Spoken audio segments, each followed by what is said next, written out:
लूका रची सुसमाचार 9वां अध्याय। ए 9 वचन में 62 वचन देवल गल बाटे। ई जौन अध्याय बा बहुत बड़ा अध्याय बा।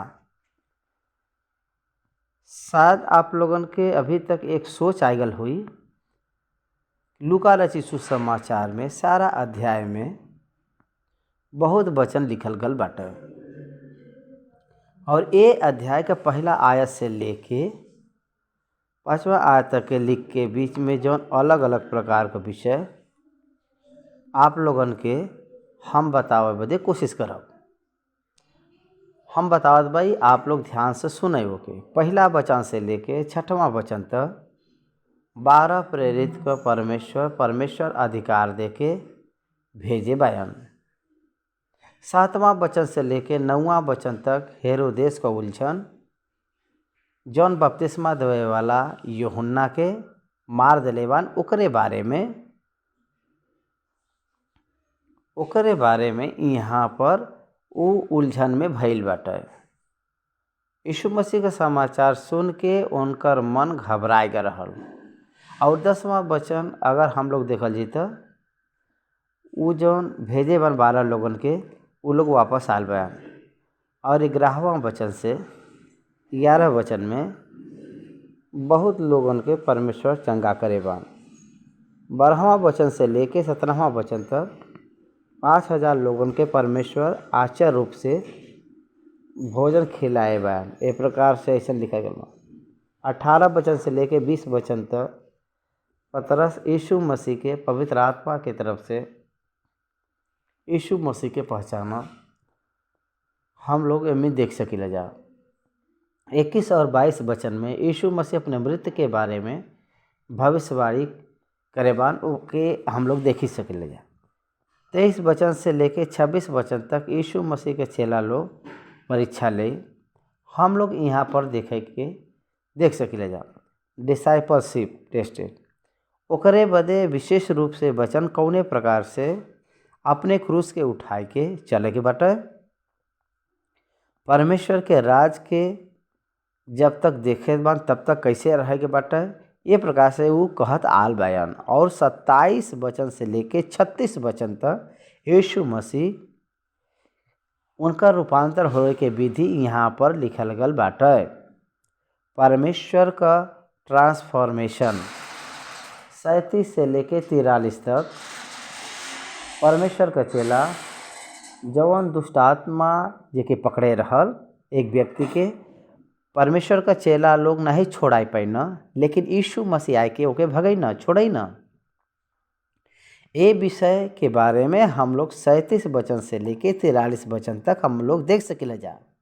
44 वचन से लेके 48 वचन तक जवन वचन का भाग बाटे उमिन यीशु मसीह अपने मृत्यु के बारे में पुनः भविष्यवाणी करे बयान। एमिन हम लोग देख सकीला जा स्पष्टीकरण मिन करल गल बाटे। 49 और 50 वचन में उनकर चेला जब यीशु मसीह के पास में आए के दुष्ट आत्मा के दूसरा व्यक्ति छुड़ावत बान का हम लोग ओकर विरोध करी जा, ओके रोकी जा। ये प्रकार से चेला लोग पूछा था। यीशु मसीह उनसे कहे बान ओके मना मत कर, ये प्रकार से कहे बान। ओकरे बाद 51 वचन से लेके 53 वचन तक 51 वचन से लेके 53 वचन का भाग जौन लिखल गल बाटे वो भाग में उनके ऊपर उठावे का दिन जब पूरा होए पर रहल वो यरूशलेम जाए बदे तैयार होत रहना। उस समय उनकर चेला यूहन्ना और याकूब उनके यीशु मसीह के वो गांव वाले आए नहीं दे रहना, इनकार करे रहना। तब याकूब और यूहन्ना यीशु से कह रहना के का हम लोग आग बरसाए के आकाश से उ लोगन के भस्म कह दी जा। यीशु मसीह से पूछे रहना, तब यीशु मसीह उनके डांटे रहना। तो ये विषय यहाँ पर हम लोगों के देखे के मिल सकला। 52 वचन से लेके 62 वचन तक, क्षमा कर 57 वचन से लेके 62 वचन तक लिखल गल के भाग में यीशु मसीह का चेला बने का मूल्य यहाँ पर का बाटे ओकरे बारे में एमे लिखल गल बाटे। यही बदे यहाँ तक 62 वचन तक यहाँ तक वचन में लिखल गौन जौन भाग बाटे हर एक विषय यीशु मसीह ए दुनिया पर आल बान और वह उद्धार करता है। हम लोगन के बारे में ई वचन बतावत बाटे। ऊ मनुष्य के पुत्र में दिखावत बान तब पर भी ऊ एक दुनिया का उद्धार करता हन हम लोग समझ सकिले जा। तो हम लोग आव मिलके 9वां अध्याय पहला वचन से लेके हम लोग पढ़ल जी। 9वां अध्याय के आप लोग खोलें बाइबल और ध्यान से देखें। 9वां अध्याय लूका रचित सुसमाचार पहला अध्याय से 1 पद से लेके 6वां वचन तक पढ़ल जी। पहला वचन, फिर ऊ बालहन के बुलाई के सब दुष्ट आत्मा और बीमारी के दूर करे का सामर्थ्य और अधिकार देना और उन्हें परमेश्वर का राज्य का प्रचार करे और बीमारी के अच्छा करे बदे भेजना। उनसे कहना, रास्ते बदे कुछो मत लिया, न तो लाठी न तो झोली न लोटी न रुपया न दुई दुई कुर्ता। जौने घरे में तू उतर तू वही रह और वहाँ से ही विदा हुआ। जे कोई तहके ग्रहण न करे ओ नगर से निकलत और अपने पाँव का धूल झाड़ डलिह कि उनपरे पर गवाही हो। अतः ऊ निकल के गांव-गांव सुसमाचार सुनावत और हर कई लोगन के चंगा करत फिरत रहना। 8वां अध्याय में हर एक गांव-गांव में हर एक शहर नगर नगर में यीशु मसीह घूमत फिरत रहना। 9वां अध्याय में यीशु मसीह के पब्लिक मिनिस्ट्री बढ़त जात रहल। वो अपने चेलान के भेजत बा। वो अपने चेला के अधिकार देके भेजत बान। ये 6 वचन में हम लोग कुछ प्रमुख पाठ के देख सकीला जा। वही हवई के एक व्यक्ति बढ़े के बाटे त एक व्यक्ति अपने काम के बहुताई के रूप में अगर देखल चाहत बा त एक से संभव न होई। He needs good team, passionate enthusiastic team ही रिक्वायर्ड। एक जनून वाला टीम बहुत ज़रूरी बाटे। वो टीम के परिपूर्ण अधिकार के समान में रहे के चाहिए। डेलीगेशन ऑफ द अथॉरिटी होए के चाहिए, तब वो टीम अच्छा से काम कर सकला। वही प्रकार से यीशु मसीह वो अकेला के रूप में जिम्मेदारी लेवल गल के समान अपने चेलन के भी गांव-गांव में घूमे बदे फिरे बदे अधिकार के दे के भेजत बान। ऊ का कह सकता, वह अधिकार ऊ लोगन के दे के भेजे बयान। यही बदे उनके स्थान में वो अपने स्थान में ऊ लोगन के भेजत बान।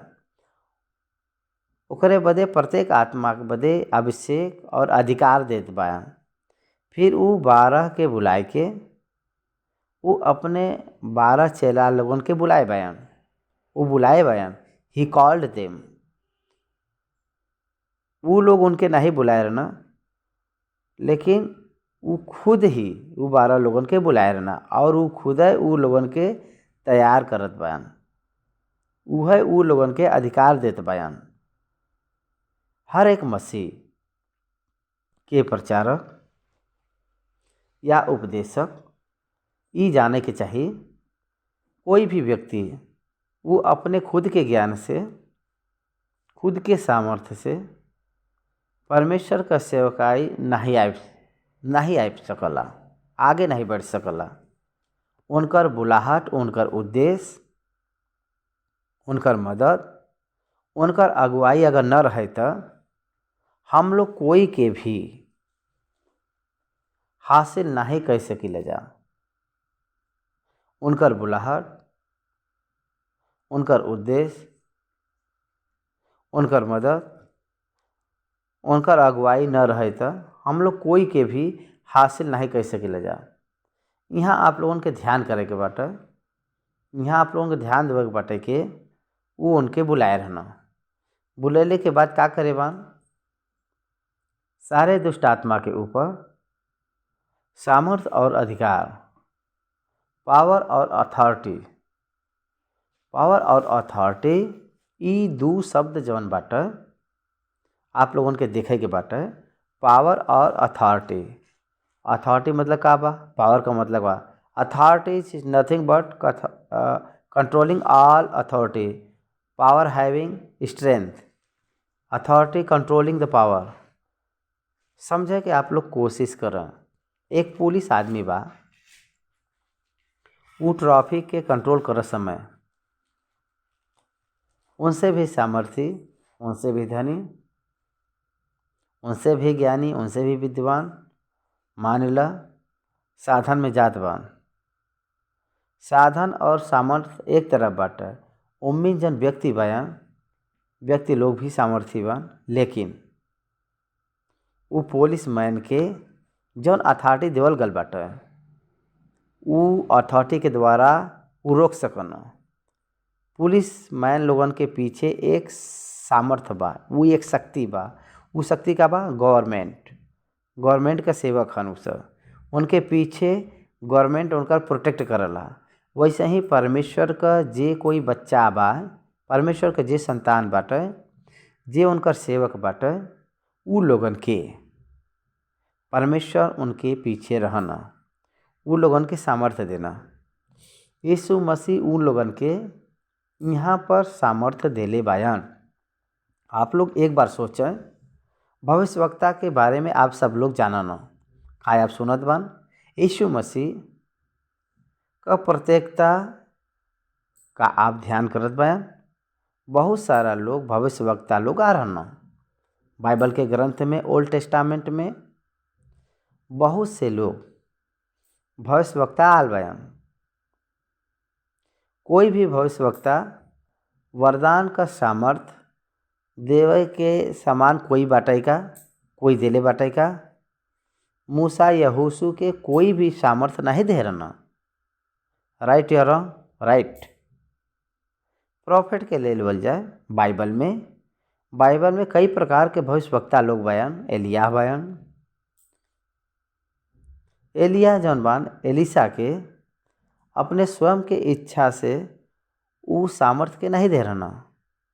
आप लोगों के एक बात समझे के बाटे, यहाँ पर यीशु मसीह ही केवल सामर्थ्य के दे सकना, अनुग्रह कर सकना। वो लोग ग्रहण करे के जैसे, अनुभव करे के जैसे, वो लोग इस्तेमाल करे के समान परमेश्वर उ लोगन के वो सामर्थ्य देले बायन। ओकरे वजह से हम लोगन के ई समझ में आवला के वो परमेश्वर का पुत्र हैं, कह के समझ में आवला। उनकर चेला लोगन के वो जौन देले बान सामर्थ्य, ओकरे वजह से साधारण चेला यीशु मसीह के द्वारा देवल गल अधिकार के वो जौन काम करे बान, वो अद्भुत काम भइल बाटे। वो यीशु मसीह के सामर्थ्य के कारण भइल बाटे। वो जौन सामर्थ्य यीशु मसीह जौन देले बान तब जाके मिलल बा। यीशु मसीह जब प्रार्थना करे बान तो स्वर्गलोक में जौन परमेश्वर बान ऊ नहीं दिले बान, लेकिन यीशु मसीह खुद ही उनके दूर करे के बीमारी का वरदान खुद ही दिले बान। परमेश्वर सामर्थ्य और अधिकार के हवे सिर्फ परमेश्वर है, सृजनहार है। ये दुनिया में सब लोगन के ऊपर अधिकारी के हवे परमेश्वर ही हैं। परमेश्वर के है यीशु मसीह हैं। यहाँ बहुत सारा बात हम लोगन के समझ में आवत बाटे, वो है परमेश्वर हैं कही के निर्धारित भी करल गल बाटे। लेकिन परमेश्वर का राज्य का प्रचार करे बदे भेजे गल बा। यीशु मसीह धरती पर ये बदे आल बन के परमेश्वर के राज का प्रकट करे। मरकुस रचित सुसमाचार 1 अध्याय का 4वां वचन उ चोला लोगन के ये बदे भेजे बन के परमेश्वर के राज के प्रकट करें। ओकरे बाद परमेश्वर पहाड़ी उपदेश में परमेश्वर के राज्य के पहले परमेश्वर के राज्य के खोज ऐसा प्रकट करे बा। मत्ती रचित सुसमाचार 6 अध्याय के 33 वचन में यही बदे परमेश्वर के राज्य में प्रमुख बात सुसमाचार ई एक प्रमुख अंश के रूप में दिखाई देला। ये एक प्रमुख विषय है।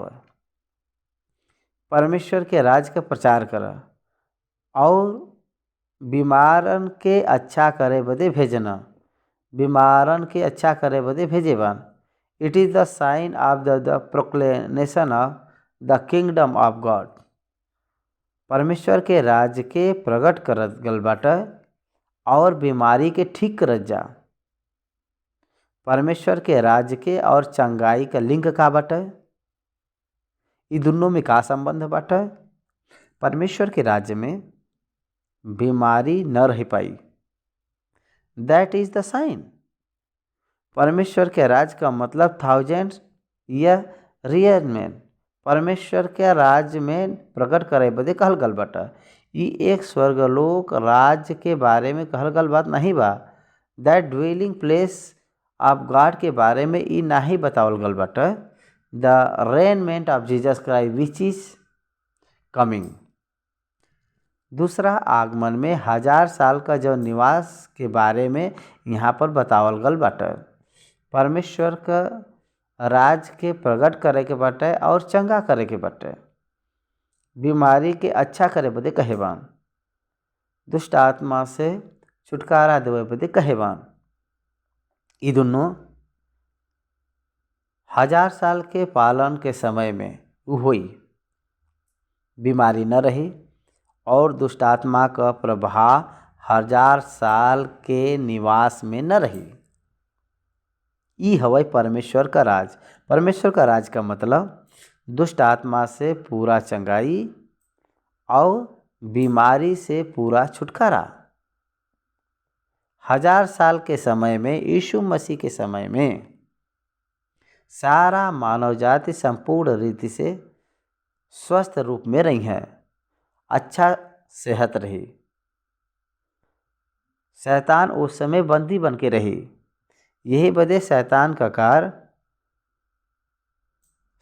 का परीक्षा वो 1000 साल के बीच में न रही। Those were the science of 1000 years of realment which is the nothing the call is kingdom of God. परमेश्वर के राज के रूप में जौन बतावल गल बाटे वो यह हवा। तीसरा वचन, आप लोग यात्रा बदे, यहाँ पर लिखल गल बाटे कि वो उनके रास्ता बदे, लेकिन एक यात्रा बदे हम लोग कह सकेला जाए। एक मतलब ये हवा। यीशु मसीह यहाँ पर कुछ चेतावनी देत बान उ लोगन के, आप लोग परमेश्वर के राज के प्रचार करे बदे जात बा। ये बदे who is the responsible for your travel, your accommodation and your food, your maintenance. Please understand about this. एक सरकारी नौकर के सरकार अगर भेजे बाटे तो का करे के बाटे? उ लोगन के ई करे के बाटे कि ट्रैवलिंग देवे के बा, टीए भोजन देवे के बा, उ लोगन के रहे के जगह देवे के बाटे, टीए एंड सैलरी आल्सो। नहीं तो उ सब न जा पाए। यही बदे यहाँ पर कहत बान का आपका ट्रैवल रिस्पॉन्सिबिलिटी केकर हुई के आपके पोषण करी। ओकरे बदे उ कहत बान कि अपने रास्ता बदे कुछ मतलब न तो लाठी, न झोला, न रुपया और न दो कुर्ता। लोगन के एक दिक्कत बाटे, कुछ शब्द कहें तो लिटरली वह जाए बदे ले जाए बदे मना करे बा तो ओके छोड़ के बाकी सब ले जाइए। कोई के भी मत ले जा कहीं के, अगर कहें तो कोई के मत ले जा तो कोई के नहीं ले जाए के बाटे। रास्ता बदे न तो लाठी, वाई सपट स्टॉप ओके कहल। जो चरवाहा होला उनके हाथ में एक लाठी होला, वो ये बदे रहला कि इट्स गिव्स प्रोटेक्शन। उ लाठी जौन बाटे उ प्रोटेक्शन के रूप में उ लोग अपने साथ में लेना। आज के दिन में भी गांव में, गली में, रास्ते में जाते समय लाठी के लोग लेके जाना काहे बदे के?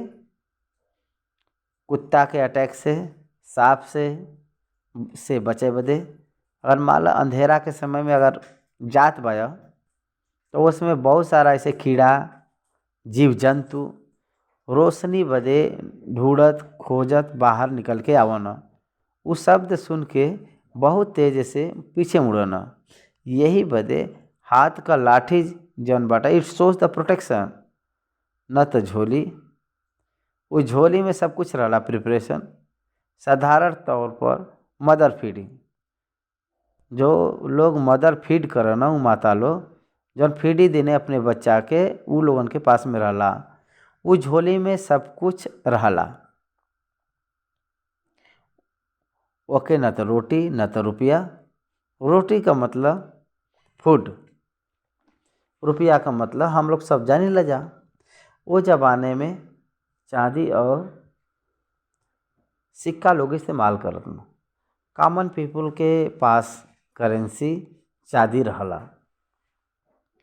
देखा प्रोटेक्शन के वजह से, प्रोटेक्शन बदे या तो प्रिपेयर के रूप में जाई सामान और खाए का चीज़ और जौन कुछ भी और झोला में बाटे, कोई बर्तन वर्तन या खाना पीना जो कुछ भी रखे वाला चीज़ होला।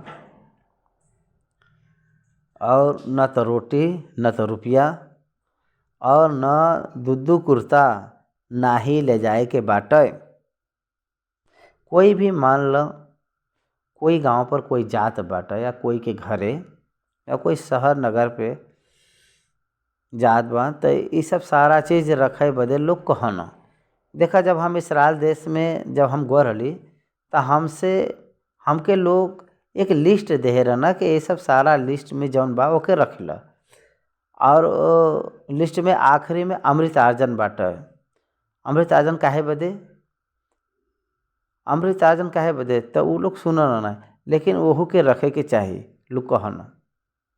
वैसे ही वही प्रकार से कुछ टैबलेट, कुछ सर दर्द का टैबलेट, नींद का गोली हो, दस्त का गोली हो, एक प्रकार से टैबलेट रखे बदे लोग कहे रहना। एक टार्च भी रखला लोग कहे रहना। तो यही प्रकार से एक कैमरा, एक चादर, एक रजाई, एक प्रकार से रखे बदे लोग कहे रहना। एक चेकलिस्ट रहला एक ट्रैवलर के, वो चेकलिस्ट के यीशु मसीह यहाँ पर मना करत बान। काहे बदे? कोकर जरूरत नहीं बाटे। काहे बदे? कि आप लोग केकरे काम पर जात बाया? You are going for the God's purpose.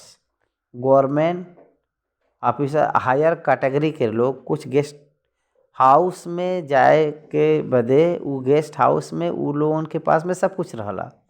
De don't need to take anything for them. तो हम लोग एक स्वर्ग लोक के सरकार के तरफ से जात भैया। यही बदे आप लोग ये पृथ्वी के ज़रूरत के बारे में सोचे के ज़रूरत नहीं बाटे। You are a great mission to know who is provider you. वो सब कुछ आपके देवल जाए। और एक बात और कह रहा ना, जब आप जात बान तो दुद्दू कुर्ता लेके नहीं जाए के बाटे। इ तो और अचंभा का बात बाटे। दो कुर्ता नाही रखे के बाटे। इ का बाटे? दो कुर्ता मत रखा। एक प्रकार से कही बान एक ही कुर्ता पहन के जा। लेस लगेट मोर कंफर्ट। अपने खाली हाथ से जाए बदे कहे बान। अगर और भी दबाए के बतावे के बाटे तो जैसे बा वैसे ही निकल जाए। यीशु मसीह ऐसे कहत बा। हमार जिम्मेदारी बाटे। आप हमारी बात के सुना। यहाँ पर the same God is able to do the welfare of his children even today. हम पटनम कह के एक शहर में हम आल बाई और इस समय में हम अच्छे तरीके से वहाँ हम बाई मछलीपट्टनम में। जौने समय हम आ रहे वहाँ पर एक छोटा सा बैग पकड़ के हम आ रहे। वहाँ पर कुछ क्रिश्चियन ऑफिस बदे हम ट्राई कर रहे, लेकिन वो लोग हमके नहीं देना। बहुत महान भक्त लोग वो लोग रहना वहाँ पर क्रिश्चियन लोग, लेकिन वो लोग हमके नहीं देना। और हम बहुत कोशिश कैली, बहुत पसवानन के पीछे हम घूमे रहली, लेकिन कोई भी रिस्पांस हमके नहीं कह दे रहा। लेकिन और कुछ लोग तो हमके पानी भी पिए बदे नहीं दे रहना। तो ऐसे जब हम जात रही तो एक मुस्लिम के घर के आगे एक बोर्ड लिखा रहल, वो बोर्ड के देख के वो घर में हम गईली, और वहाँ पर 10x10 करके एक रूम मिलल ऑफिस बदे हमके। 10x10 के रूप में हम का कह सकेला जहाँ हमार नेटिव प्लेस बाटे वहाँ एलूर, वहाँ पर तो हमार बड़ा ऑफिस बाटे, बड़ा सा स्टूडियो, अच्छा से बैठे बदे वहाँ पर सब कुछ बाटे। यहाँ पर तो एक छोटा सा कमरा बा, अगर एक कंप्यूटर रख के अगर हम बैठब तो कोई भी अगर कोई और भी बैठी तो यहाँ पर बैठे बदे न हो पाए। परमेश्वर कहे बान कि जा कह के तो हम गल भाई। कुछ ही समय में God has expanded this office. Within short time, God has expanded that office. पहले हम एक कमरा में 2 महीना तक बिताए रहली समय, ओकरे बाद बगल का कमरा मिल गया, ओकरे बाद एक अपार्टमेंट फ्लोर पूरा ऑफिस रखे बदे परमेश्वर रास्ता खोले रहना। You don't believe but God is truthful, faithful one 100%। का खाए के बा, का पिए के बा, का पहने के बाटे, कैसे जाए के बाटे, कैसे ट्रैवल करे के बाटे, कोई भी सोच के ज़रूरत नहीं बाटे। He will take care of everything, he will guide you and he will protect you and he will provide all your needs. That is the God and his ministry. If he calls you, He is the responsible for all your needs. Even today, आज भी अगर हम सेवकाई करत बाई तब हमार effort तो zero बाटे, हमार एफर्ट्स जीरो बाटे। एवरीथिंग, रेस्ट ऑफ एवरीथिंग परमेश्वर ही करत बा, परमेश्वर ही करत बा। उस समय में 2 चेला लोग अद्भुत कार्य करे बया। आज के समय में जौन हम सेवकाई करत बाई वह एक महान अद्भुत कार्य हवा। जौन हम कार्य करत बाई वो सेवकाई एक अद्भुत कार्य बाटे। एक पैसा भी न रही के 8 भाषा में ये बाइबल के कमेंट्री के ले जाए एक अद्भुत बात बाटे। और वो परमेश्वर ये चीज़ के ले जात बयान ग्रहण करे बा ये बात के। The same God, powerful God, potential God, he is with us. समझे के कोशिश करें आप लोग।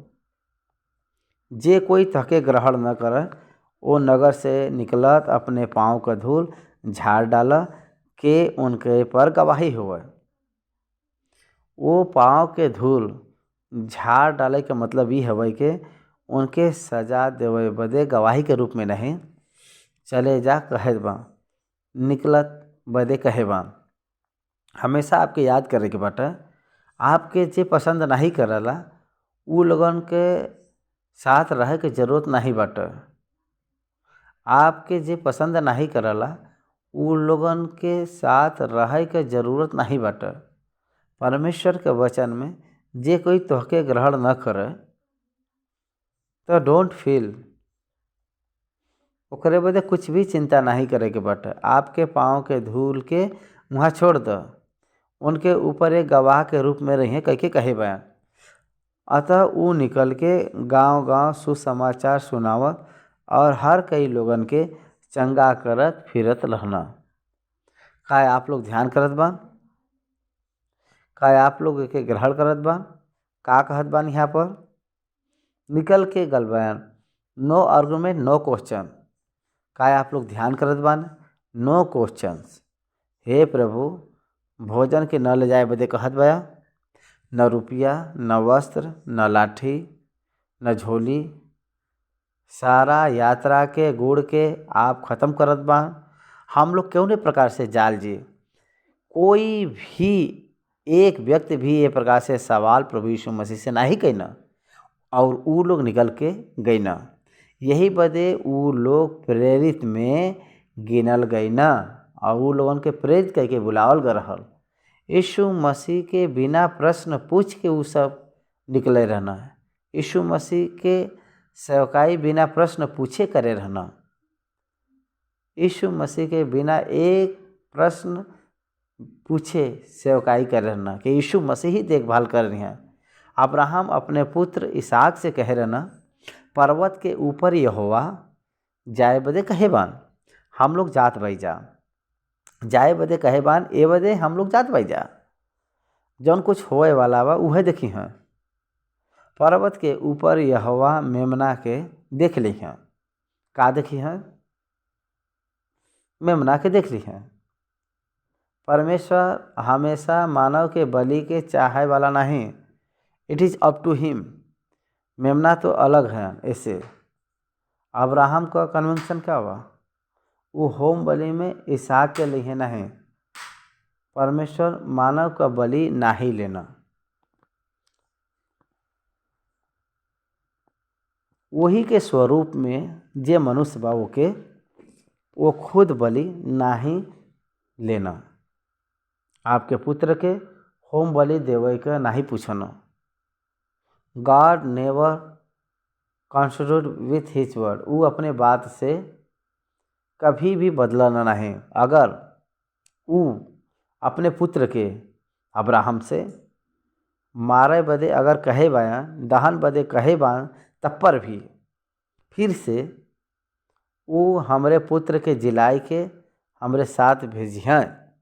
That is the faith of the Abraham. The law give resurrection to my son.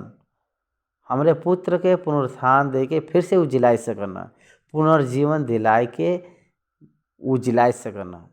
Abraham trusted the resurrection of the dead. मृतक लोग पुनरुत्थान होना वो जमाने में अब्राहम विश्वास कर रहना। यही वजह अब्राहम अपने पुत्र से कहे बान के यहोवा ही देख ली हैं। हमार सेवकाई में ही यहोवा देख ली हैं। सैलरी देवे के बाद यहोवा देख ली हैं। करंट बिल देवे के बाद यहोवा देख ली हैं।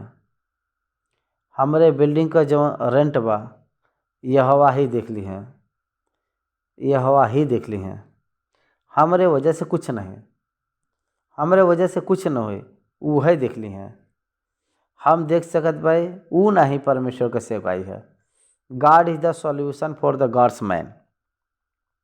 परमेश्वर का अद्भुत निर्णय के परमेश्वर ही सुलझाव है।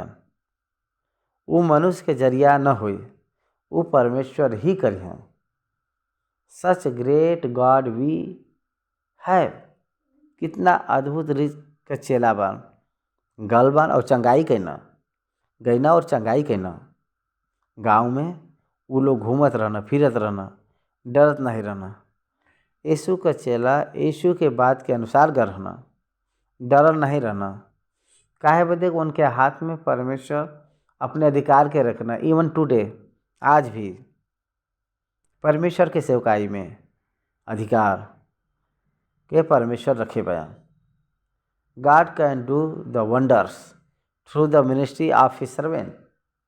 उनके सेवकाई के, उनके सेवक की वजह से परमेश्वर अद्भुत कार्य के सृजन करना। परमेश्वर अद्भुत तरीके से सृष्टि करना वो हमेशा संभव बाटे। देखा हम लोग 6 वचन तक पढ़े भाई जा। वो अपने 12 प्रेरित के सेवकाई के रूप में भेजे बयान। गंभीर रूप के दृष्टि के याद दिलावत बाटा। यहाँ पर ऊ के बाटा हम लोगन के समझ में आवे के चाहिए।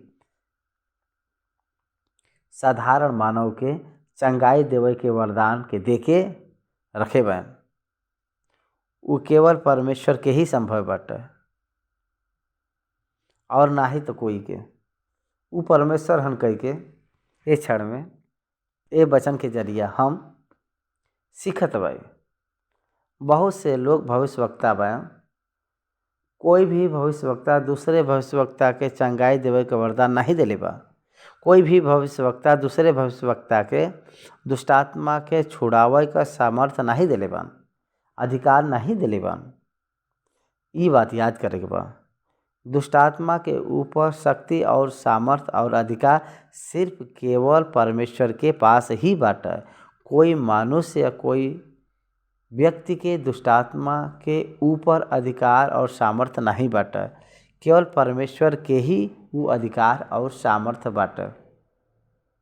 वो अधिकार के परमेश्वर मनुष्य के हाथ में रखे बान। वो परमेश्वर अद्भुत परमेश्वर हैं।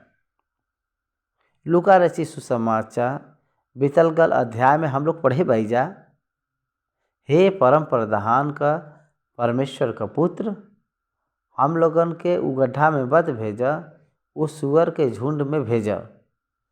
ये प्रकार से दुष्टात्मा प्रभु यीशु मसीह से विनती करे बा, वो पहचाने बा।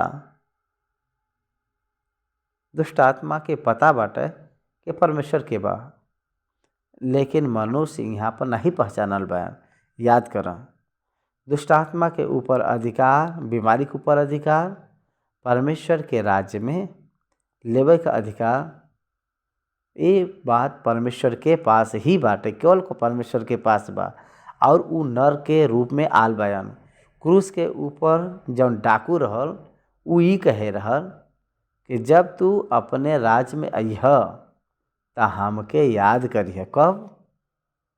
यीशु जब आप अपने राज्य के साथ में जब अइह, परमेश्वर का स्तुति हो, राज्य के साथ प्रभु यीशु मसीह आवन, वो राज्य के बारे में सबसे पहले वो आय के प्रकट करत बा। वो राज्य के ले आवे जात बा। वो एक राजा के रूप में प्रवेश हो जात बा। यही बदे जब आप अपने राज्य के साथ में है तो हमके याद करिह। ये प्रकार से डाकू कहत बा, आज हमरे साथ स्वर्गलोक में रहबा। प्रभु कहे बान, आपके पहचाने के बा। वो राज के साथ आवे वाला है, राज के लावे वाला है, वो राजा के रूप में आवे वाला है। वो राज्य के बारे में प्रचार करे के बारे में चेला लोगन के भेजे बान। तब उनकर सारा अच्छाई, भलाई, जरूरत सब कुछ वो खुद ही देखे बान प्रभु। ओकरे बाद 7वां वचन से लेके 9वां वचन तक जो लिखल बा, ये भाग और दूसरा अलग का भाग हेरोदेस का उलझन। यहाँ पर चौथाई का राजा हेरोदेस के बारे में लिखल गल बाटे। यहाँ पे 7 और 8, 9 वचन में लिखल गल विषय ई बाटे के हेरोदेस जौन भयल काम भइल बाटे सुन के घबराई गए रहल। मरकुस रचित सुसमाचार 6वां अध्याय का 4था वचन में ओकरे कन्फ्यूजन का कारण ये रहल के बपतिस्मा देवे वाला यूहन्ना के सर के कटवा देना। बपतिस्मा देवे वाला यूहन्ना के मार दिले बान। तब से लेके अभी तक वो स्टेज में बान। अब यीशु मसीह एक कार्य के करे लगना। यीशु मसीह जब ये काम के करे लगना तो हेरोदेस जब सुनेस तो सोचेस के बपतिस्मा देवे वाला यूहन्ना करत बा, फिर से आए के करत बा। यही बदे ई बात सुन के वो घबराए गया। और ऊ और ई एक हन का या ई अलग हन, ओके कुछ समझ में नहीं आवत बा। हेरोदेस राजा के ओकरे जरिया ई बात होत बाटा। बपतिस्मा देवे वाला यूहन्ना उनके द्वारा जौन कहल गल कार्य बाटा, यीशु मसीह के जरिया वही काम होत बाटा। लेकिन बपतिस्मा देवे वाला यूहन्ना का कार्य का रिकॉर्ड तो नहीं बाटा, लेकिन प्रचार करल गयल रिकॉर्ड बाटे। खंडन करल गल रिकॉर्ड तो बाटे। यही बदे ई बात ऊ कहत बा। देश का चौथाई का राजा ये सब सुन के घबराए गल। काहे बदे के कुछ कहना के यूहन्ना हमरे मरे में से जी उठना, और कुछ कहना ई के एलिय्याह दिखाई देत बयान, और कुछ कहतान के ई पुराना भविष्यवक्ता में से कोई जी उठल बाटा। लेकिन हेरोदेस कहना यूहन्ना कहता हम की सिर कटवाए रहली, अब ई के हवा जेकरे विषय में ऐसन बात हम सुनत बाई और ऊ ओसे देखे के इच्छा करेस। यीशु मसीह यीशु मसीह से देखे के इच्छा रखत है। यीशु मसीह के देखे बदे हेरोदेस चाहत बाटा, लेकिन कब देखे रहल? क्रूस के समय में यरूशलेम में पिलातुस के साथ मेल खाए के समय में, जौने समय जब प्रभु यीशु मसीह आ रहा न, वही समय हेरोदेस पिलातुस कहता जौनी गलील में जौनी बान जौन शोर मचावत बान, गलील का लोग जौन पटिशन रखे रहना, वो ये कहना कि ये मैटर गलील का बाटा। तब वो पिलातुस हेरोदेस के पास में प्रभु यीशु के भेजना। तब हेरोदेस यहाँ पर बहुत खुशी से हेरोदेस यहाँ पर पूछत बा प्रभु यीशु मसीह से, तू राजा है का कह के? तो वो कहना हाँ जौन तू कहला। तो यीशु मसीह से उत्तर देना, सीधा हेरोदेस से कह रहना। ये बदे हेरोदेस का कन्फ्यूजन का बटा? हेरोदेस का कन्फ्यूजन का बटा? यूहन्ना का तो हम सिर कटवाई दिले, अब ई के हवा जेकरे विषय में ऐसन बात हम सुनत बाई और ऊ ओके देखे के इच्छा करेस। ऊ के हवा और कैसन रहना हमके देखे के इच्छा रखे ऊ रहल। एकर मतलब ये अर्थ है वाला। लेकिन परमेश्वर इंटरव्यू नहीं देले बा। ओकरे बाद 10वां आयत से अगर हम लोग देखल जाए तो चेला लोग वापस आल बायन।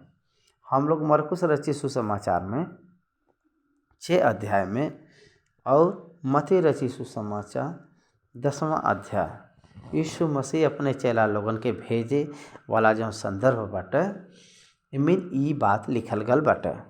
मरकुस रचित सुसमाचार 6:31 में वापस आल गल विषय यहाँ पर देखे के मिलला। प्रेरित लोग जब वापस आईना इमिन देखे के मिलला और उनसे कहना कि जहाँ कहीं तू घरे में उतर, तो जब तक वहाँ से तू विदा मत हो तब तक वही घरे में ठहरा रहा। वैसे ही लूका 9:10 अगर देखल जी तो प्रेरित लौट के जौन कुछ लौट के वहीना और जौन कुछ करे ना उनके बतैना, वो लोग जौन कुछ करे रहना उस सब, एकर मतलब they give the report back to Jesus Christ.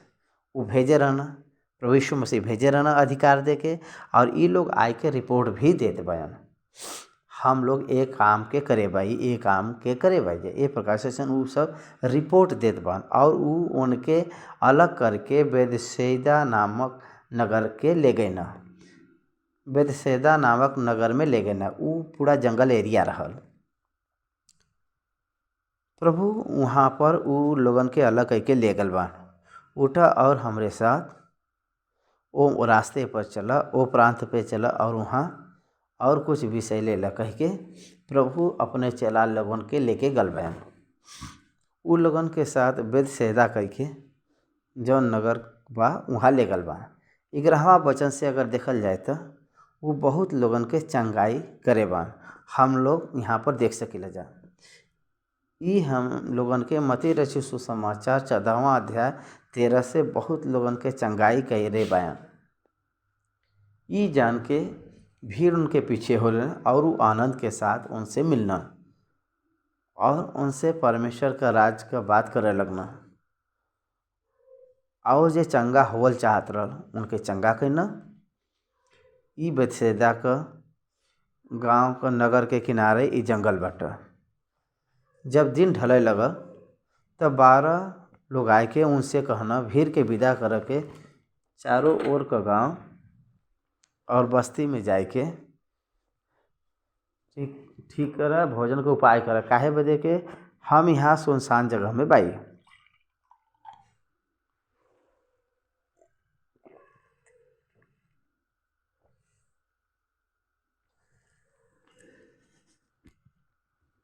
वो कभी भी कोई के इनकार नहीं करे ना, वो कोई के कभी भी बाहर नहीं भगाए रहना।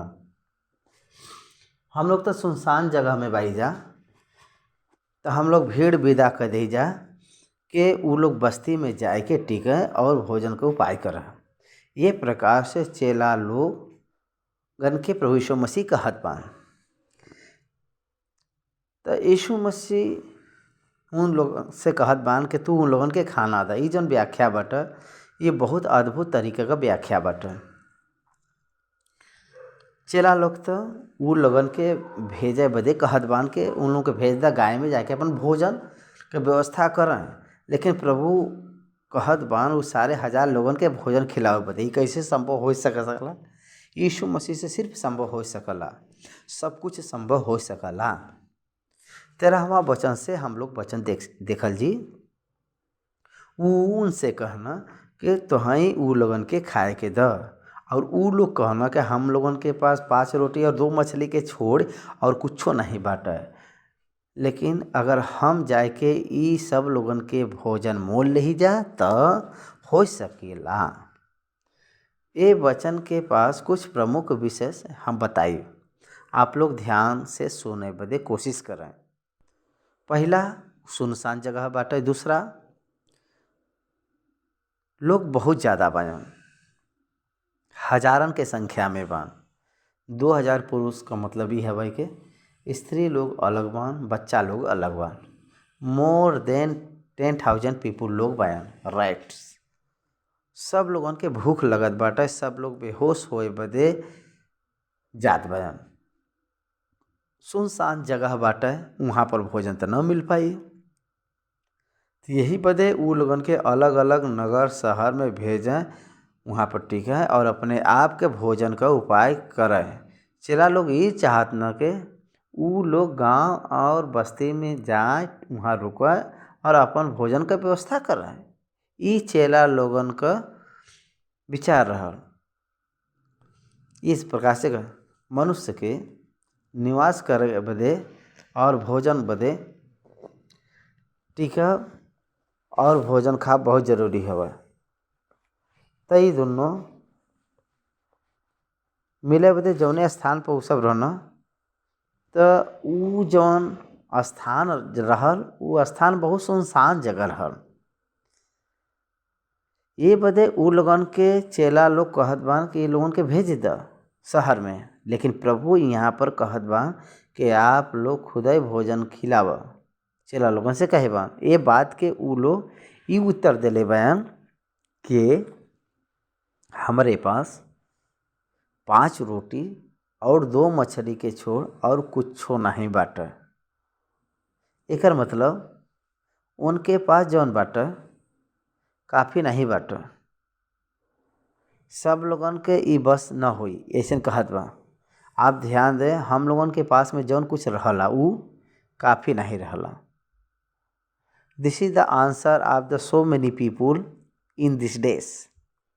आज के समय में बहुत लोगन के मुंह से उत्तर यह होला कि हम लोगन के इतना काफ़ी नहीं बाटे। लोग बोलो ना इतना काफ़ी नहीं बाटे।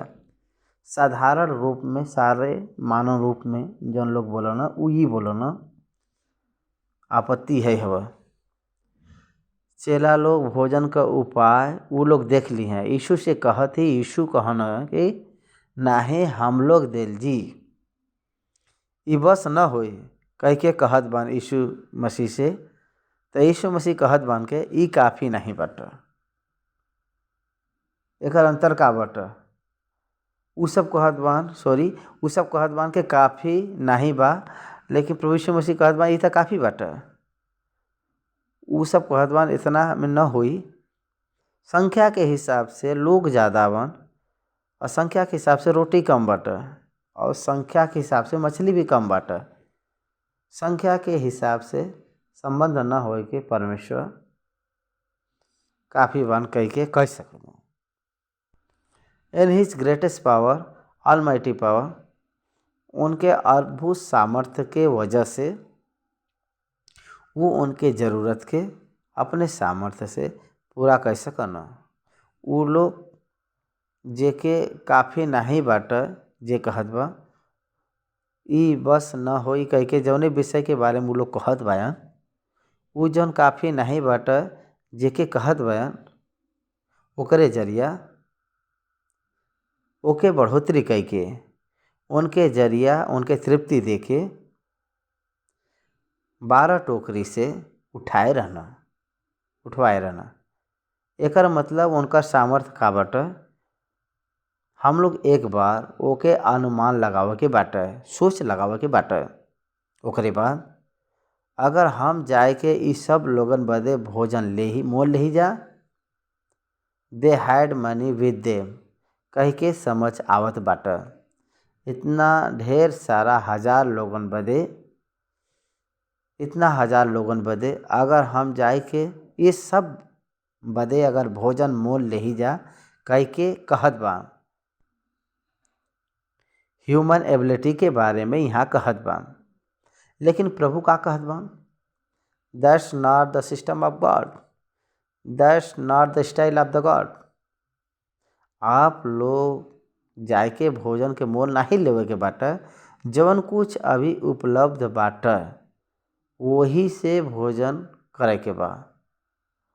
कैसे करे के बा? वो अपने चेला लोगन के हाथ से ही खुद भोजन रखवाए रहना, वो तोड़ के दे रहना और चेला लोग परोसे रहना, उन्हीं लोगन से डिस्ट्रीब्यूट करवाए रहना।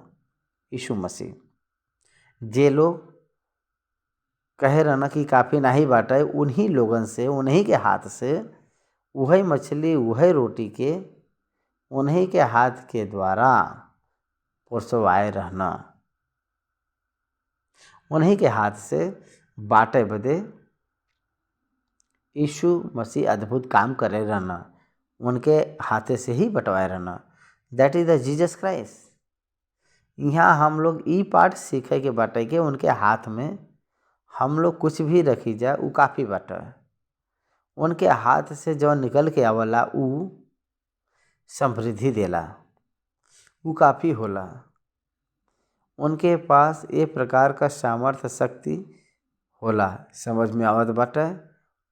तो ओकरे बाद वो अपने चेलन से कहना के उनके 50-50 कई के पाती पे बैठाए द। 100 रोज आ रहा 50 के रूप में एक पाती, ऐसे 50 रखे रहना तो 100 रोज आ रहा। तब वो प्रकार से ऐसे ही वो लोग कहना और सबके बैठाए देना। तब वो 5 रोटी और 2 मछली के लेना और स्वर्ग के ओर देख के धन्यवाद करना और तोड़ तोड़ के चेलन के देत गई ना कि लोगन के परोसें। यहाँ पर एक महत्वपूर्ण विषय बाटे, उ ई हवे के वो 5 रोटी और 2 मछली में और स्वर्ग के ओर देख के धन्यवाद करना और तोड़ तोड़ के चेलन के देत गई ना। वो मछली के रोटी के स्वर्ग के तरफ दे के धन्यवाद करना। कुछ भाषा में वो रोटी और मछली लेना और धन्यवाद करे से पहले ही ओके आशीष देना, मछली के और रोटी के आशीष देना। ता हम लोग अगर ये विषय के देखल जीता परमेश्वर जौन आशीष देना वो बढ़त ही जाला। उत्पत्ति का पुस्तक पहला अध्याय का 27 वचन में, उत्पत्ति पहला अध्याय 28 वचन में, और परमेश्वर उनके आशीष देना और उनसे कहना फूला फला और पृथ्वी में भर जा और ओके अपने बस में कैला और समुंदर का मछली और आकाश का पक्षी और पृथ्वी पर रेंगे वाला सब जंतु पर अधिकार रखना। ई बात ई प्रिंसिपल यहाँ पर दिखाई देत बाटे। आशीष देले बान, वो रोटी वृद्ध भइल बाटे, वो रोटी बढ़त गल बा और वो रोटी से वो भर गल बा। That is the blessing, that is the blessing, वह आशीष है। यीशु मसीह जौन आशीष देना वो संपूर्ण रीति से बढ़त जाला, वृद्ध होत जाई और बचत भी हुई और वो बची भी। ओके परोसे बदे चेला लोगन के दे रहना। ये बात हम लोगन के नहीं भूले के बाटे। बहुत लोग अपने जीवन में लोग सोचना ये काम हम न कर पाए, हम अपने जीवन में ही काम न कर पाए, लेकिन परमेश्वर उ लोगन के जरिया उ काम के करवावन। ई हम लोगन के याद रखे के बाटे। जवन चेला कहे रहना ई काफ़ी नहीं बाटे, जवन चेला एके हम मोल लेके आई जा का ए प्रकार से जन कहे रहना, वही के जरिया परमेश्वर एक कार्यक्रम के विजय के रूप में करवाए बान।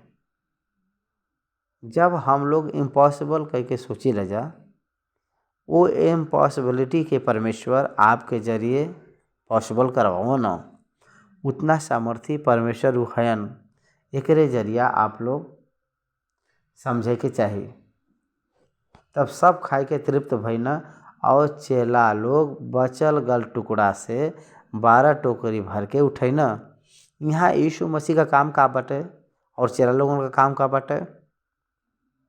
परमेश्वर का काम ही हवे के उनके आशीष दे और वृद्धि करत जाओ। चेला लोगन का काम ही हवे के परोसत रहे के बा। वैसे ही गॉस्पल भी वैसे ही हवे। क्रूस पर उ सुसमाचार का स्थापना करना, उनका डिस्ट्रीब्यूशन पार्ट डिसाइपल के दे रहना।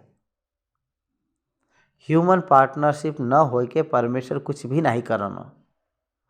मनुष्य में डिवाइन पार्टनरशिप न हो के कुछ भी नहीं कर सकना। Man can not do anything without God's help. God will not do anything without man involvement. The God's environment and the human environment both will the establish for God's work. This is the system of God. वो परमेश्वर का तरीका हवा। परमेश्वर और मनुष्य दोनों मिलके काम करना। एवरी मिराकल परमेश्वर के द्वारा कल गल मिराकल में हम लोग देखी ल जा उनकर विश्वास और परमेश्वर का कार्य, परमेश्वर का अनुग्रह और परमेश्वर का तरस, परमेश्वर का सामर्थ्य वर्क आउट हुई तब इस्टाब्लिश हो सकला। ये हम लोगन के जान जाए के चाहिए। ओके आशीष देले बान और ओके तोड़ के वो चोले लोगन के देले बान, तब वो लोग परोसे रहना। सब लोग खाए के तृप्त भरना और चेला लोग बटल गल टुकड़ा के 12 टोकरी भर के उठाए रहना, खाए के तृप्त भरना। तब वो सब लोग खाए नहीं पैना, तो जब बचा रहा सारे रोटी और सारे मछली के, जब वो सब लोग जब उठाए रहना, तो वो पूरा मिलाए के 12 टोकरी भर रहा। 12 टोकरी के 12 चोला लोग जब डिस्ट्रीब्यूट करे रहना, जब 12 चेला लोग परोसे रहना, 5 रोटी और 2 मछली के परमेश्वर आशीष दे के तोड़ के जब देत रहना, तब वृद्ध होत रहल, तो चेला लोग ओके परोसत रहना। तो आखिरी में जौन 12 चेला लोग परोसे रहना, उ लोगन के 12 टोकरी बचा रहल। जे काम करला उ लोगन के 1 टोकरी का बचत होई। They will get more food to do them who works for God to get more food that person। हम अपने पर्सनल एक्सपीरियंस से हम बतावत भाई इट्स ट्रू। ओकरे बाद 18वां वचन से अगर हम लोग देखल जाता, 18 वचन से लेके 21 वचन तक देखल जाता, जब वो प्रार्थना करे घर न, उस समय अपने बारे में लोग का कहत बान, का सोचत बान कह के पूछताछ जौन अपने चेलन से पूछत बान। इस सारा विवरण हम लोगन के में देखे के मिलला। 18 वचन से लेके 21 वचन तक या 22 वचन तक देखल जीता पतरस का बात में देखे के मिलला। हम लोगन के मती रची सुसमाचार 16 का 13, मरकुस 8 और 27 और यूहन्ना 6 का 67 वचन में यह बात देखे के मिलला। ये 3 वचन में पतरस यीशु मसीह के परमेश्वर के पुत्र के रूप में पहचान के बात करे का जौन बात यहाँ भइल बाटे, हम लोग एके देख सकेला जा। अब हम लोग पढ़ल जी, जब वो एकांत में प्रार्थना करत रहना और चेला उनके साथ रहना। वो लोग एकांत में प्रार्थना करत रहना। पर्सनल प्रेयर, व्यक्तिगत प्रार्थना बहुत प्रमुख होला। उनकर चेला उनके साथ में, लेकिन वो एकांत में बयान। अगर वो सब में बया तो वो एकांत में कैसे बया? एक मतलब when he was praying he was alone. जब वो प्रार्थना करत ना, वो अलग रहना, और उस समय वो अलग रहना प्रार्थना करत समय, और बाकी लोग अलग तरफ। अब प्रार्थना खत्म होने के बाद में वो लोगों से ये बात पूछत बान, लोग हमके का कहत बा? 19वां वचन में वो लोग बोलत बान, वो लोग उत्तर देना, यूहन्ना बपतिस्मा देवे वाला, और कोई एलिया, और कोई ई के पुराना भविष्यवक्ता में से कोई जी उठल बाटे। कहत बान, what the people think about us. हमारे बारे में लोग का कहत बान? लोग हमके का कहत बान? ये प्रश्न हर एक व्यक्ति अपने आप के बारे में पूछल चाहना, जानल चाहना। हर एक व्यक्ति के पास में ये व्यक्ति होला, ये प्रश्न होला। लोग का कहत बान ऊ प्रमुख नहीं बाटे। आप लोग का सोचत बान उहे मुख्य बाटे। आपके बारे में लोग उ लोगन के ग्रहण के वजह से सोचना और बोलना, और लेकिन आप का हुई हैं और आप का बन, उ लोगन के पता नहीं बाटे। They speak according to the about you. जे जौन आपके बारे में जानकारी बा वही में से लोग बात करना। उ लोगन के संपूर्ण रीत में पता नहीं बाटे, लेकिन जौन कुछ उ लोगन के पता बाटे वही में से उ सब बात करत बा। वो उनसे पूछना, लेकिन तू हमके का कहत बाया? हमरे साथ खात बान, हमरे साथ रहत बान, हमरे साथ चलत बान, आप लोग हमके का कहत बान हमरे बारे में? वो लोग तो बपतिस्मा देवे वाला यूहन्ना, एलिया, नहीं तो भविष्यवक्ता में से कोई एक जी उठल बान, ऐसन कहत बान हमरे बारे में। लेकिन तू हमके का कहत बा? ए प्रकार से यीशु मसीह चेला से पूछत बान, what do you think about me? तब पतरस बात करत बान। तब पतरस उत्तर देत बान के परमेश्वर का मसीह कह के वो कहे बयान।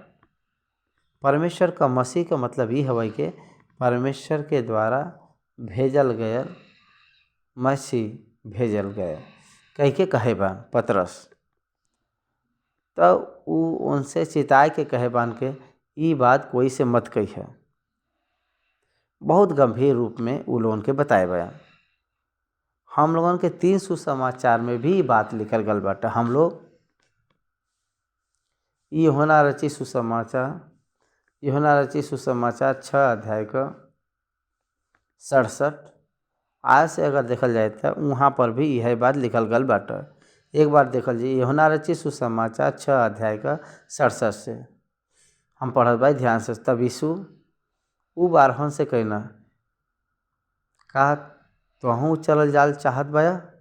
शमौन पतरस उनके उत्तर देना, हे प्रभु हम केकरे पास जाए? अनंत जीवन का बात तो तोहरे पास बाटे, और हम विश्वास करे भाई जानल भाई के परमेश्वर का पवित्र जन तो ही है। परमेश्वर का पवित्र जन तो ही है कही के पतरस कहे बया। हम लोगों के यह बात मरकुस रचित सुसमाचार 8 अध्याय का 27 वचन में यीशु और उनकर चेला कैसरिया फिलिप्पी के गांव में चल गल बा। मार्ग में वो अपने चेला से पूछना, लोग हमके का कहना? वो उनके कहना, यूहन्ना बपतिस्मा देवे वाला, और कोई एलिया और कोई भविष्यवक्ता में से एक भी कहना। वो उनसे पूछना कि तू हमके का कहत बा? तब पतरस उनके उत्तर देना, तू मसीह हया। तब वो उनके चिताए के कहना के हमारे विषय में यह कोई से मत कही है। वैसे ही मत्ती रचित सुसमाचार 16 का 13 में अगर हम लोग पढ़ल जीता 13वां वचन से लेके 18वां वचन तक देखल जीता 16वां वचन से देखल जी। शमौन पतरस उत्तर देना कि तू जीवित परमेश्वर का पुत्र मसीह हया। यीशु उनके उत्तर देना, हे शमौन यूहन्ना का पुत्र, तू धन है काहे बदे कि तू मांस और लहू से नहीं परंतु हमार पिता जे स्वर्ग में बायन ये बात तोहरे पर प्रकट करे बायन। आपके ध्यान करे के बाटे यहाँ लिखल गल बाटे यीशु मसीह पतरस से कहत बायन काहे बदे कि मांस और लहू नाही लेकिन हमार पिता जे स्वर्ग में बान तोहरे ऊपर प्रकट करे बान। एकर मतलब ई हवे के मांस और लहू का मतलब ह्यूमन फ्लश ह्यूमन माइंड ये केवल परमेश्वर ही आपके प्रकट करे वाल ना कि मनुष्य। मनुष्य का ज्ञान और मनुष्य का ग्रहण वाली बात का बाटे बपतिस्मा देवे वाला यूहन्ना कह के एलिया कह के भविष्यवक्ता में से एक हवन करके वो लोग तो ए प्रकार से महसूस करे रहना लेकिन मसीहा कह के वो लोग नहीं स्वीकार करना नहीं जान पाना। मसीहा कह के जे प्रकट करे बा वो केवल परमेश्वर के तरफ से ही कह के कहे बान यीशु मसीह उन लोगन से। ओकरे बाद 21 और 22 वचन के देखल जीता अपने मृत्यु के विषय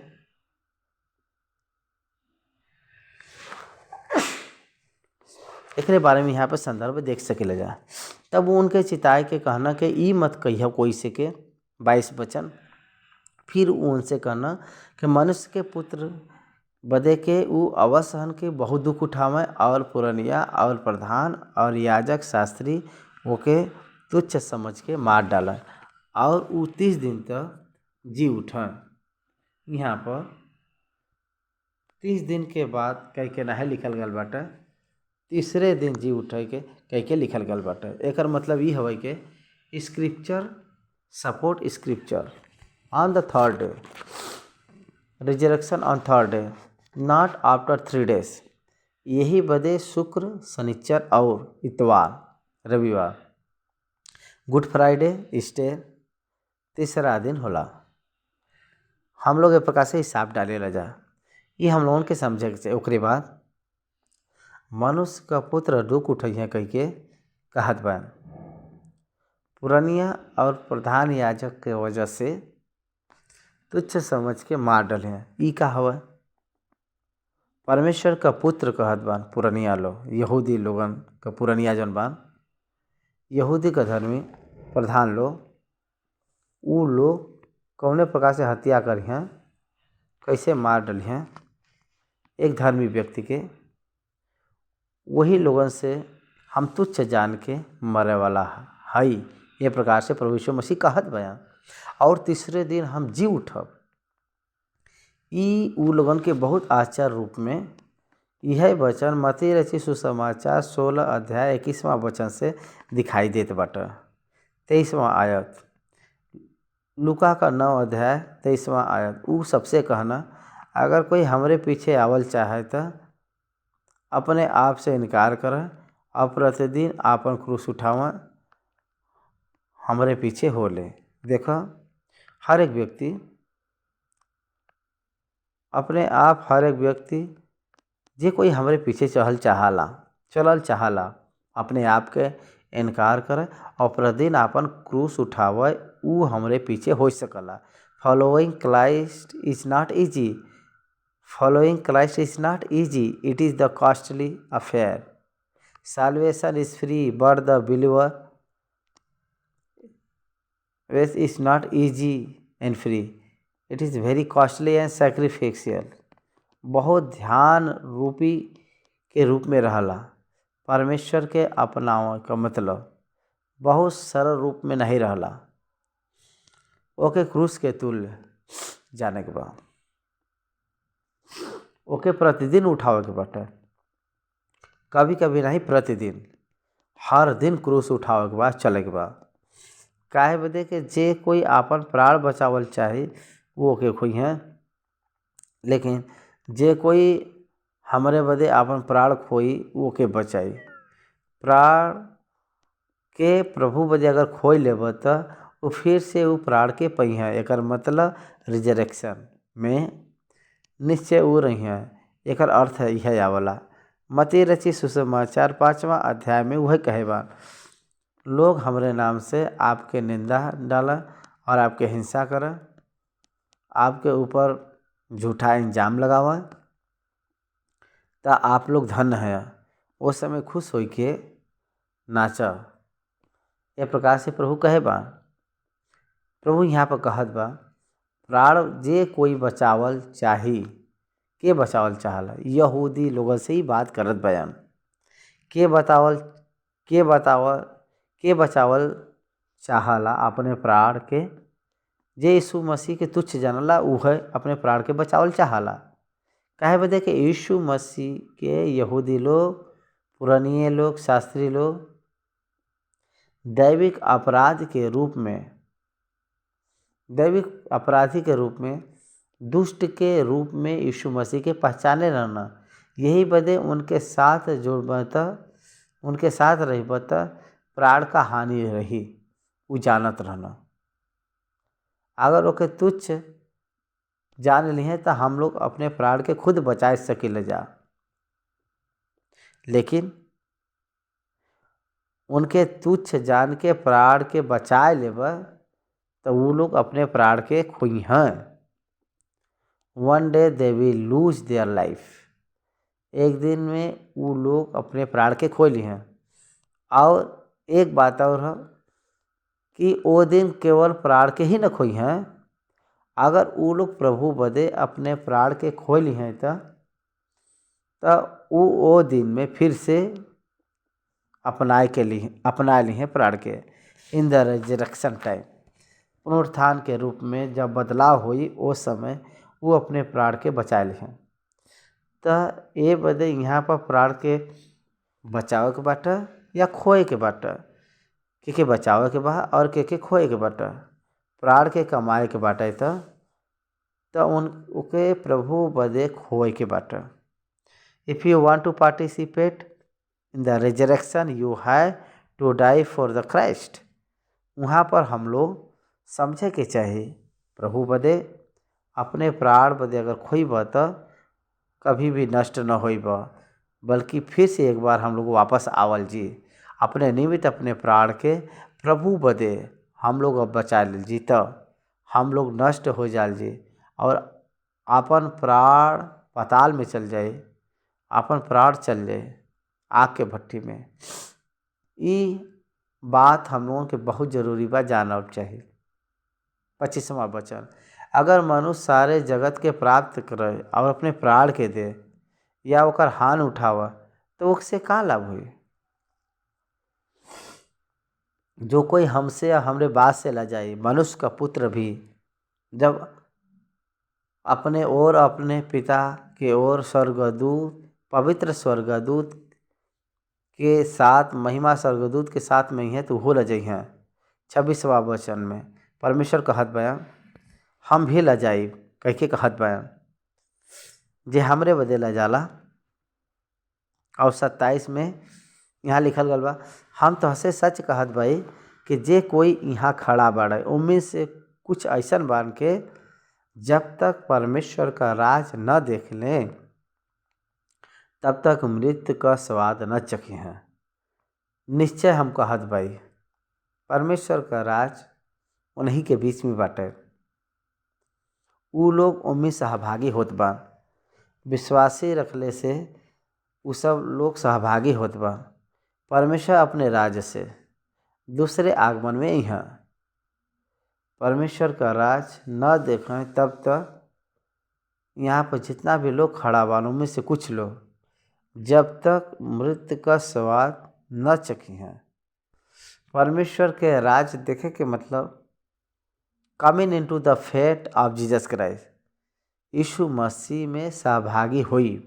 यीशु मसीह में सहभागी होए के वजह से परमेश्वर के राज्य में, मतलब परमेश्वर के कलीसिया में हम लोग जुड़ जाइले जा, तो उम्मीद हम लोग हो जाइले जा, वह परमेश्वर का राज कहलावल जाला। यही बदे ये 1000 साल के पालन के बारे में कहल गल बात नहीं, बल्कि परमेश्वर के सम्मुख में जो बचावल गयल और उद्धार पाल हुए लोग बा उन लोगन के बारे में कहल गली बात बाटे। कुछ लोग उद्धार पई हैं, बच जाइ हैं, तब तक वो लोग मृत्यु के न चखे हैं, ऐसा कहे बा। निश्चय ई बात हम कहत बाई कह कहत बा। 28 वचन, ए बात का कोई 8 दिन बाद वो पतरस यूहन्ना और याकूब के साथ लेके प्रार्थना करे बदे पहाड़ पे गई न। यहाँ पर 36 आयत तक पुनरुत्थान के बारे में, रूपांतरण के बारे में लिखल गल बाटे और 37 वचन से लेके 43 वचन तक दुष्टात्मा से ग्रसित बालक के चंगा के करे के विषय में लिखल गल बाटे। पहले हम लोग के देखल जी, 8 दिन बाद ख़त्म हो गल बाटे। उनकर चेला लोगन के साथ में रखे हुआ वो लोग पतरस यूहन्ना और याकूब प्रार्थना करे बदे पहाड़ पर गई न।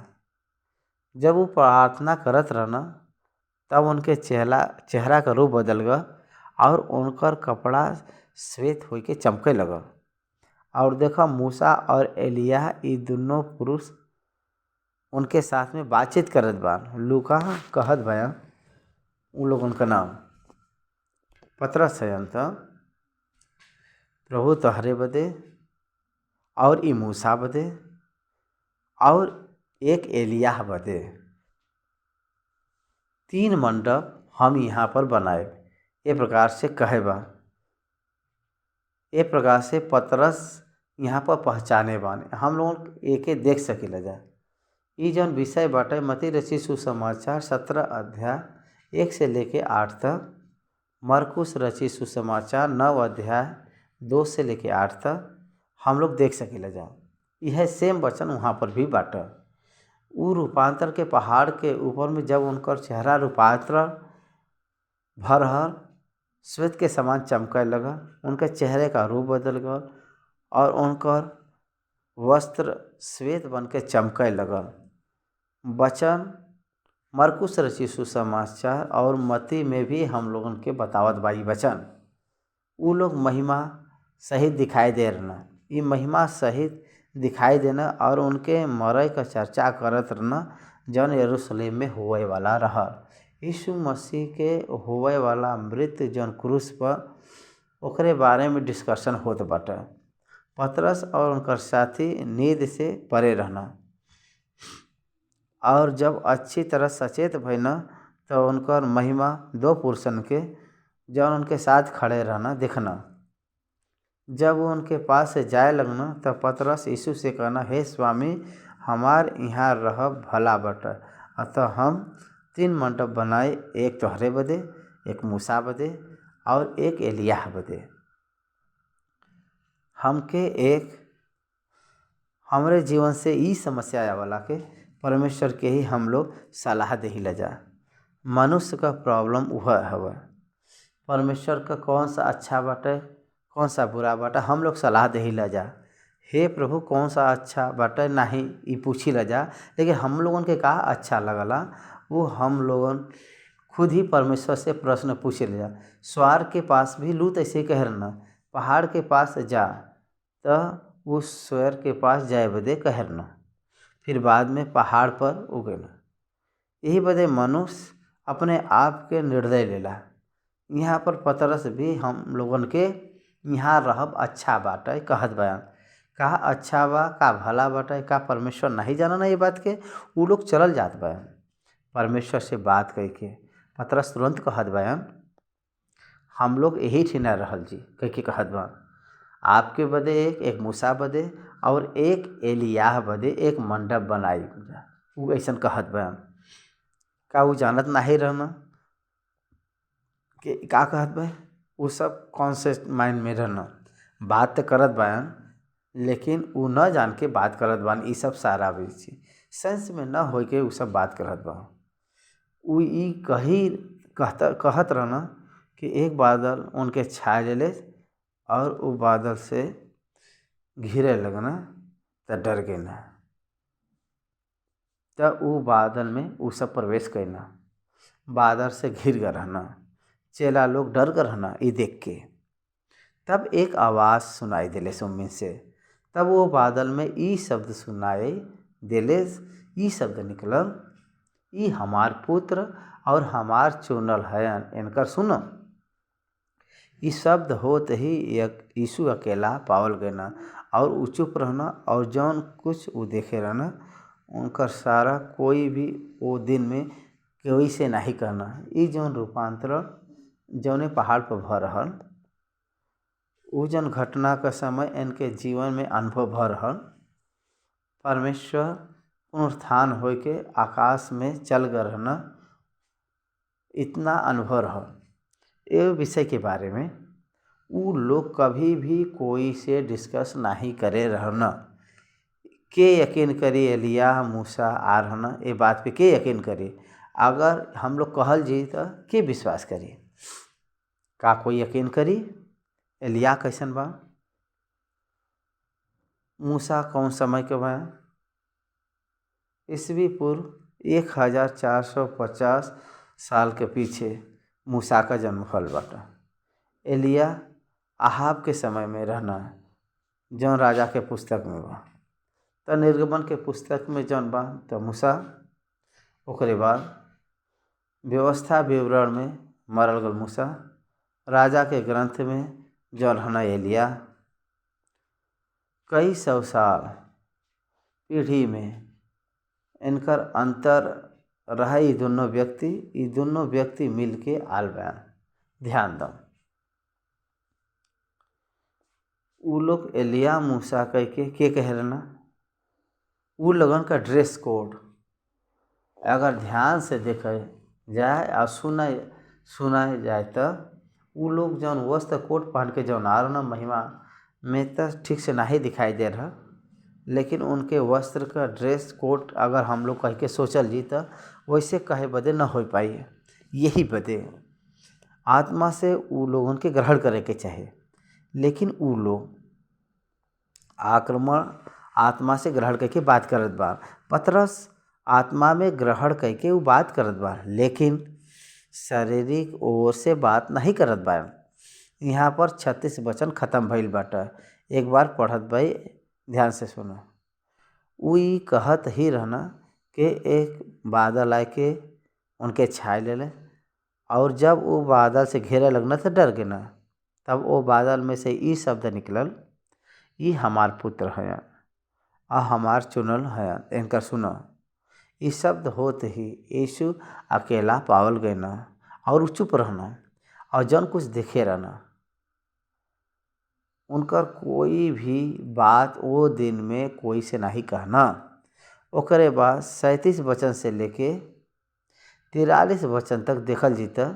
जब वो पहाड़ उतर के आई ना वहाँ पर एक घटना भइल बाटे। वही हवई के एक दुष्ट आत्मा पकड़ल गयल युवक के चेला लोगन के पास लेके आ रहना तो उ लोग ओके छुड़ाए नहीं पाए बयान। तब परमेश्वर ओके छुड़ाए बयान। एकर कारण का बाटे वहाँ पर हम लोग देख सकेला जा। 37 वचन यह वचन हम लोग दूसरे सुसमाचार में मत्ती 17 अध्याय 17 14 वचन से वैसे ही मरकुस रची सुसमाचार 9 अध्याय 14 आयत से देख सकेला जा। The powerlessness of the discipleship and the mighty power of the Jesus Christ. सामर्थ्य नहीं बाटे बल्कि दुर्बलता चेला लोग बयान। चेला लोग कमजोर बयान। सामर्थ्य न हो के कमजोरीपन में चेला लोग जियत बयान। और प्रभु यीशु मसीह बहुत सामर्थ्य हम लोग एक प्रकार से उनके देख सकले। दूसरा दिन जब वो एक पहाड़ से उतरना तो बड़ा भीड़ उनसे आए मिलना और भीड़ में से एक मनुष्य लाई के कहना हे गुरु कह के वो बुलावत। यीशु मसीह के वो व्यक्ति बुलावत बा हे गुरु कह के वो व्यक्ति एक नाम रखे बाटा। हमरे पुत्र पर कृपा दृष्टि कर काहे बदे के ऊ हमार एकलौता है। और देखा एक दुष्ट आत्मा ओके पकड़ला और ऊ एकाएक चिल्लाए वाला और ओके ऐसन मड़ोरला के ऊ मुँह में फेर भर लिया वाला और ओके कुचल के कठिनाई से छोड़ला। हम तोहरे चेला से विनती कैली कि वो के निकाले लेकिन ऊ नहीं निकाल सकना। ये वैद्य से नहीं जात बा आपके चेला लोगन के आ रहली लेके, लेकिन वो लोग लिकाए नहीं पैना। यीशु उत्तर देना, हे अविश्वासी और हठीला लोग, हम कब तक तहरे साथ रहब और तहार सह अपने पुत्र के यहाँ पर लियाव। वो आही रहत रहना कि दुष्ट आत्मा ओके पटक के मरोड़े, लेकिन यीशु मसीह अशुद्ध आत्मा के डटना और लड़का के अच्छा कह के ओकरे पिता के सौंप दे रहे। यहाँ हम लोग कुछ पाठ सीखे के बाटे वही हवे के मनुष्य से संभव नहीं हो सकला, परमेश्वर के पास आल बा। It's a good sign. मनुष्य से न हो पाई तो हम लोगन के परमेश्वर के पास आवे के ही बाटे। ई बात हम लोगन के सीखे के बाटे। दूसरा, वो दुष्ट आत्मा में प्रभु से जौन वरदान पा रहा उनका चेला उ लोगन से नहीं छूट रहा। काहे बदे के ये लोगन के पास एक कमी बाटे, उ बिना उपवास और प्रार्थना होके ई कार्य सफल नहीं भल हो सकला। केवल वरदान ही नहीं, ओकर कल्टीवेट करे के सिस्टम भी बाटे।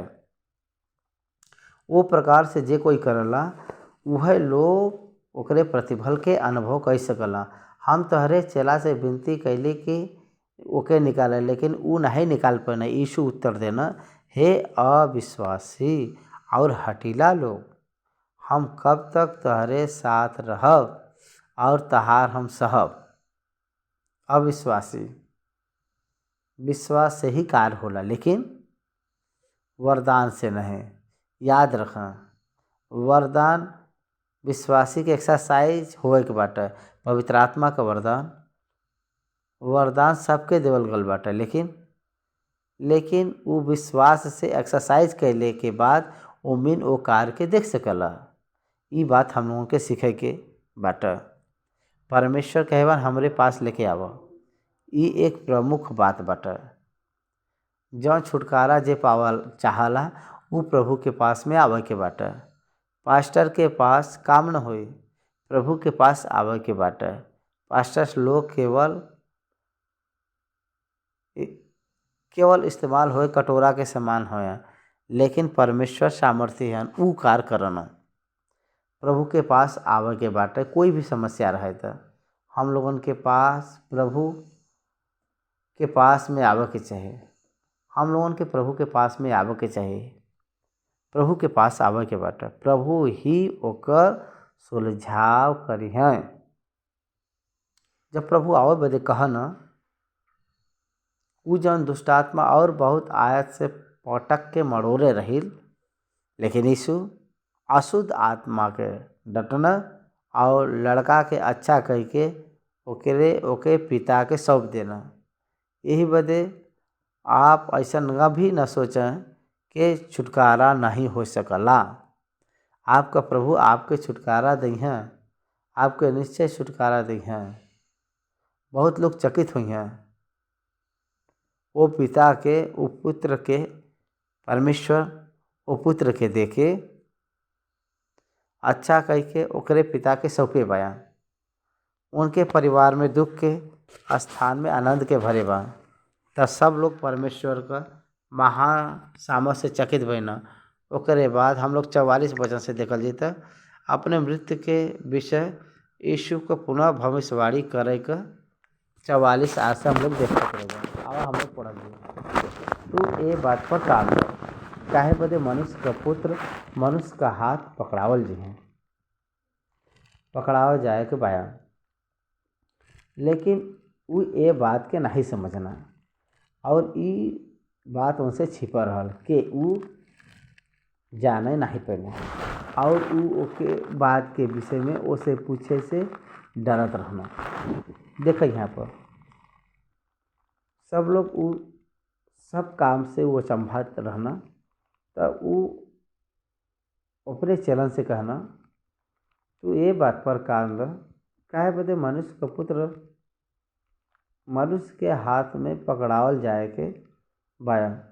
लेकिन वो ये बात के नहीं समझत न और ये बात उनसे छिपा रहल के वो उनके जाने नहीं पैना और वो ये बात के विषय में उनसे पूछे से डरत रहना। कार्य के देखे अचंभित होई महानता नहीं बाटे, वचन अपने कान में जाए द उ प्रमुख बाटे। यीशु मसीह अपने मृत्यु के बारे में कई बार उन लोगों से बात कर रहना, लेकिन ये बात का नहीं समझना और ये बात उनसे छिपा है, उनसे जाने ना पाओ, छिपी कर है ये बात। यही वजह जो भी बात हम लोगों के सुनाई देला वो सब कुछ समझ में नहीं है। जौन कुछ हम लोगों की ज़रूरत बाटे वह हम लोग ग्रहण कैसे किया जा। परमेश्वर नहीं चाहना कि वो अपने टाइम तक छिपी रहा। बहुत सारा सोच कभी कभी ही काहे आ जावला, हमेशा काहे बदे याद नहीं आवला। एकर मतलब वो विषय के परमेश्वर छिपाए बया प्रकट करे बा, वो दोनों परमेश्वर के हाथ में बाटा। He control all is spirit body and soul. परमेश्वर सब कुछ वो अपने बस में रख सकना, कह के हम लोगों की बात के जाने के चाहिए। ओकरे बाद 46 वचन से सबसे बड़ा के बाटा, इस संदर्भ यहाँ पर बाटा। फिर उम्मीद से ये भी बात होए लगल के हम लोगन में से बड़ा के बाटे। इस सब लोगन के अंदर रहे वाला चीज़ है। हर एक व्यक्ति अपने आगे जे रहना उसे बड़ा हन कह के सोचना, अपने सम्मुख रहना, उनका महानता से भी हम लोग ही महान है जा, एक प्रकार से सोचना। ये मानव का एक सच्चाई है, ये हम लोगों के जाने की चाहिए। लेकिन यीशु उनके मन के विचार के जानना और एक बालक के लेके अपने पास खड़ा करना और उनसे कहना, जे कोई हमरे नाम से ये बालक के ग्रहण करला वो हमके ग्रहण करला, और जे कोई हमके ग्रहण करला वो हमरे भेजे वाला के ग्रहण करला। काहे बदे के जे तहरे में सबसे छोटा में से छोटा होला वो बड़ा हवा। आप लोगन में छोटा से छोटा जे बाटे वह महान है, वह बड़ा है। ये बालक के देखे ये प्रकार से जे व्यक्ति रहला वही बड़ा है।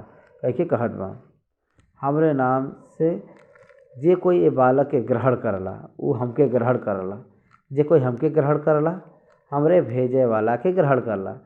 मतलब हमरे पिता के ग्रहण करला। का आप ग्रहण करत बान? परमेश्वर का कहत बान? मनुष्य के ग्रहण करे के बाटे, छोटे बच्चे के ग्रहण करे के बाटे, पर भी हम लोगों के परमेश्वर के ग्रहण करे के समान बाई जा। अगर हम लोग परमेश्वर के ग्रहण करल जी तो पिता परमेश्वर के ग्रहण करत बाई जा। यही वजह मनुष्य के ग्रहण कर जी तो परमेश्वर के कमांड के अधीन बाई जा। यही वजह हम लोग परमेश्वर के ग्रहण करे के समान यीशु मसीह के ग्रहण करे का मतलब परमेश्वर के तरफ से भेजल गल बाई जा। हम लोग पिता परमेश्वर के तरफ से भेजल गल है जा, और ओके हम लोग ग्रहण कर भेजे। जे तोहरे में से सबसे से छोटा जे बाटे वो बड़ा बाटे। काहे बदे कुछ सबके ग्रहण कर लेला, काहे बदे कुछ सबके ग्रहण कर लेला, अपने विधि के रीति के अनुसार वो ग्रहण कर लेला। ओकरे बाद 49 और 50 वचन में हम लोग एक मनुष्य के तहरे नाम से दुष्ट आत्मा निकालत देख लीजा। हम लोग ओके मना करे, काहे बदे के वो तुम्हारे पीछे नहीं होत ना। यीशु से कहना के ओके मना मत कर, काहे बदे कि जे तोहरे विरोध में नहीं बाटे वो तोहरे ओरे पाया। केवल हम ही लोग ऑफिशियल बैंड बाई जा, प्रभु के साथ हम ही लोग बाई जा। बाकी लोग से कुछ भी हुई तो हम लोग अंगीकार नहीं कर सकीला जा। आप लोग मत सोचा, ये प्रकार से प्रभु यीशु मसीह कहत बा। ओकरे बाद 51 से हम लोग देखल जाता, हमारे बाइबल में हम अंडरलाइन करे भैया, आप भी अपने बाइबल में अंडरलाइन कर लें। यीशु मसीह का सारा लाइफ परमेश्वर के टाइम टेबल से ही चल रहल। उस स्वर्गलोक जाए का समय आवत रहल। देखा कोई स्त्री एक गर्भवती होला तो ओकर डिलीवरी का समय जब नज़दीक आवला, 9वां महीना पार करले के बाद में ई लोग कहन के उनकर उत्पन्न का समय नज़दीक आल बाटे, डिलीवरी का समय नज़दीक आवल बाटे। कोई भी क्षण में वो डिलीवरी हुई। वही प्रकार से प्रभु के बारे में लोग का कहत बा, अरे परिपूर्ण होए के बाटे। उ स्वर्ग जाए के बाटे तो ओके मरे के बाटे और जी उठे के बा और आरोहण होए के बाटे। ई जौन घटना का समय बाटे उ समय आ गईल बाटे नज़दीक में। जब उनके ऊपर उठाए जाए का दिन पूरा होए वाला रहा तब उ यरूशलेम जाए का विचार दृढ़ कईना और उ अपने आगे दूत भेजना। उ सामरी के गांव में गईना कि उनके बदे जगह तैयार करे, लेकिन वो लोग ओके उतरे नहीं देना। काहे बदे के यरूशलेम उ जात रहना। ई देख के उनकर चेला याकूब और यूहन्ना कहना, हे प्रभु, का तू चाहत बाया के हम आज्ञा दही के आकाश से आग गिर के उनके भस्म कर दे? लेकिन उनके तरफ फिर के डटना और कहना कि तू नहीं जानत बाया के कोई आत्मा के तू कौने आत्मा का बाया, तू कौने आत्मा का बाया। काहे बदे मनुष्य का पुत्र प्राण का नाश करे बदे नहीं बल्कि बचावे बदे आल बाया। और वो कोई दूसरे गांव में चल गए ना। काहे बदे कि यीशु मसीह के नाही ग्रहण करे बाया तो चेला लोगन के गुस्सा आए रहल। गुस्सा आए के उ कहत बान के ये गाय के जलाए दही जा का ऐसा गुस्साल बान लोग और कहत बान प्रभु यीशु मसीह से। एकर मतलब उनकर जौन वरदान बा ऑपरेट होत बाटे। द पावर इज द गॉड विद देम। वो लोग वो टेम्पल कंट्रोल नहीं कर पावत बा। इस सब लोगन के जलाए देबा। काहे बदे परमेश्वर के ई लोग नाही ग्रहण करत बान, यही बदे। क्या अपन इहे न तो क्या जला देवल जाए क्या? परमेश्वर उन लोगों के डांटे बान। देखा जब उनके ऊपर उठावे जाए के दिन जब वो पूरा होए के रहा तो वो यरूशलेम जाए का विचार दृढ़ करना। एक बार सोचा लास्ट वीक के होली वीक कहल जाला, पवित्र सप्ताह कहल जाला। ये होली वीक में यीशु मसीह यरूशलेम में जइहे तो मार डालल जइहे, लेकिन विचार दृढ़ कैले रहना जाए बदे टू डाई मरे बदे अपने मन के वो दृढ़ करे रहना। एक बात याद करे के बाटे, एक व्यक्ति एक कार्य के पावे के बाटे, एक कार्य के जीत लेवे के बाटे, अपने मन के दृढ़ करे के बाटे, अपने मन के स्थिर करे के बाटे, तब वो व्यक्ति सफल हो सकला। वेवरल माइंड चंचल मन वाले सक्सेस नहीं हो सकला। स्थिर मन रहे वाला, स्थिर बुद्धि रहे वाला कार्य के पा लेला, कार्य साधक वो होला। आप लोगों की बात के याद करे के बाटे, मन के स्थिर करे के बाटे, दृढ़ करे के बाटे। Fix your mind first. अपने मन के एकता के रूप में अपने मन के केंद्रित करे के बाटे, अपने ध्यान के केंद्रित करे के बाटे, एक स्थान पे लेके आवे के बाटे, एक कार्य के ऊपर अपने मन के लेके आवे के बाटे, वो फिर रखे के बाटे। डोंट डिविएट, उससे अलग नहीं होए के बाटे।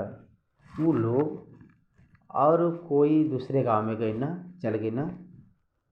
जब वो मार्ग में जात रहना तो कोई उनसे कहना कि जहाँ जहाँ तू जइब हम तहरे पीछे हो लेब। यीशु उनसे कहना, लोमड़ी के भट्ट और आकाश के पक्षी के बसेरा होला, लेकिन मनुष्य के पुत्र के सिर धरे का भी जगह नहीं बाटे। देखा यहाँ पर 58 वचन में लोमड़ी का भट्ट और आकाश के पक्षी के बसेरा होला, लेकिन मनुष्य के पुत्र का सिर धरे का भी जगह नहीं होला। यीशु मसीह के पीछे होए का कारण का बाटे? अद्भुत का आहार देत बान, भोजन देत बान, अच्छा से नाम आवत बाटे, ये बदे इनसे पीछे हो लेवे के बाटे। ऐसा ये प्रकार से सोच के वो व्यक्ति आ रहा है।